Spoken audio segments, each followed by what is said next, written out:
we are in a serious crisis right now when it comes to our law enforcers in this country, and we've got to figure out how we can get things back on track because this lack of respect and trust me, the media, mainstream media, along with leaders of the Democrat Party, may have a lot to do with what's going on with the attacks on law enforcement. When you allow these to continue as you do night after night after night, months on end in some of our major cities, we shouldn't then be surprised that people are shot and badly wounded while they're just sitting in a police car in Compton, California.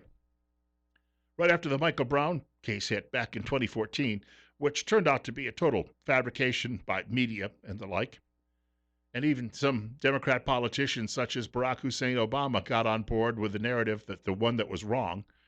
You had a couple of guys sitting in a cruiser in New York City who were shot by someone looking for revenge for Brown, even though Brown was nothing but a career criminal and thug who had got what he asked for, and that was he was trying to take a gun away from a police officer. Well, not the smartest thing he probably ever did, and it, of course, turned out to be the last thing that he ever did.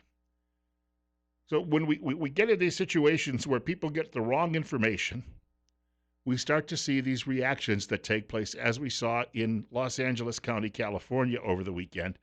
And you've got to ask yourself, when do we change the rules of engagement for law enforcement?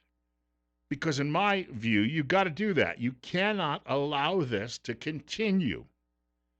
Otherwise, we won't have anybody left in law enforcement. And when you go to call someone because you got somebody kicking in your back door, you may have a long wait.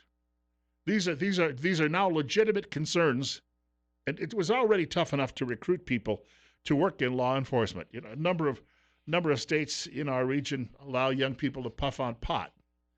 Well, that makes it a little difficult if you're looking for a job in a place like Idaho in law enforcement. You got to keep your nose clean, and so more and more, the pool of applicants is getting smaller and smaller and smaller. And now you've got people who've got to be asking themselves, would I ever do this again? I had a captain from the Twin Falls County Sheriff's Office tell me a few years ago. He's since retired. But he was telling me on this program, he said, gosh, I look back over the 30-some years I've been doing this, and with the public attitude that we have now, he said, I don't know that I would have done it if I had, if we were going back to the beginning. I don't know that I would do it again. That's a serious concern that we have to have. And I've seen this video of this clown who was standing on a street corner after the shooting. First of all, I've noticed Nancy Pelosi has not defended the shooter. I brought this up the other day. Right after you had a couple of goons from MS-13, they chopped up another human being while that human being was alive. In other words, tortured that person to death. President Trump referred to those guys as animals. And Nancy Pelosi came out and made a big scene about, I am a Roman Catholic. Of course, she doesn't follow anything her church teaches. But I am a Roman Catholic. All people have value. All human beings have value. They're not animals. Well, I guess she realized that didn't really go over with the public very well. After all, slicing people up to pieces is not really what we consider to be humane behavior. So she's not defending this time around the shooter in Compton after the president referred to him as an animal. But you want to talk about animals? How about those cackling idiots on the street corner about 100 feet away who were standing there giggling and tee-heeing and filming themselves doing it as you had two deputies who were trying to essentially give themselves medical care after they both had bullets in their heads while they were waiting for backup to arrive.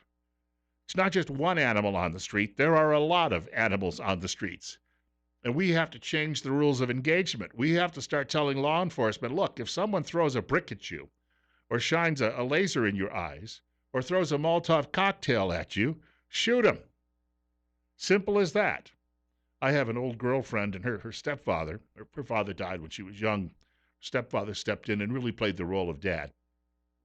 He was a Korean War veteran, was in the Navy at the time of the war, and he was telling me a story one time. He said, I was on guard duty. We were in Tokyo Bay, and they told me if someone comes along and doesn't know the password, just shoot them. He said that probably wouldn't happen today, but he said it was a fairly effective method of getting a message across during wartime. Well, if you're a police officer on the street, a sheriff, a deputy, or a trooper at this point, you've got to realize we've got a group in this country that is elevating this to a level of war domestically. And you need the same ability to defend yourselves and the rest of us that was given those troops who were on that ship way back in the early 1950s.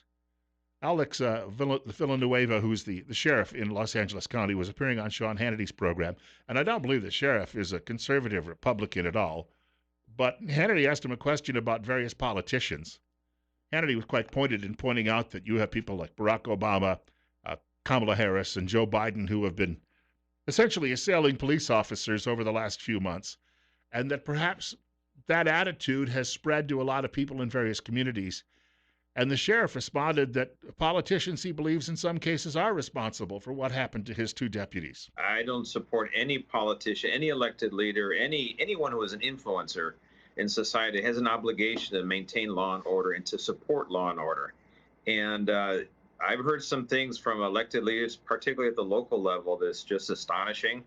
And they're just fanning the flames, pouring gas on a fire, and they're not bringing people together. They're further dividing people, and it's reprehensible. And this is, I won't say this is the outcome of that. However, they're contributing to the narrative that they're always going to be that one person in the crowd that's going to take them at face value, and they're deciding to take independent action on that. So people need to be responsible because words have consequences, and this is a prime example of that. Now, I have heard this from liberals for years. I'm a conservative radio talk show host. I can be provocative. I sometimes can even be a little inflammatory. I admit that.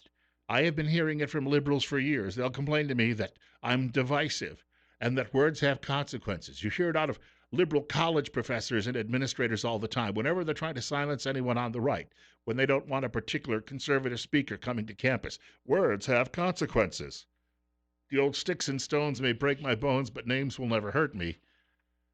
They've thrown that out long, long ago. All right, well, if that be the case, then if they believe that, then they should shut their mouths when it comes to law enforcement in this country and the disparagement of people in law enforcement.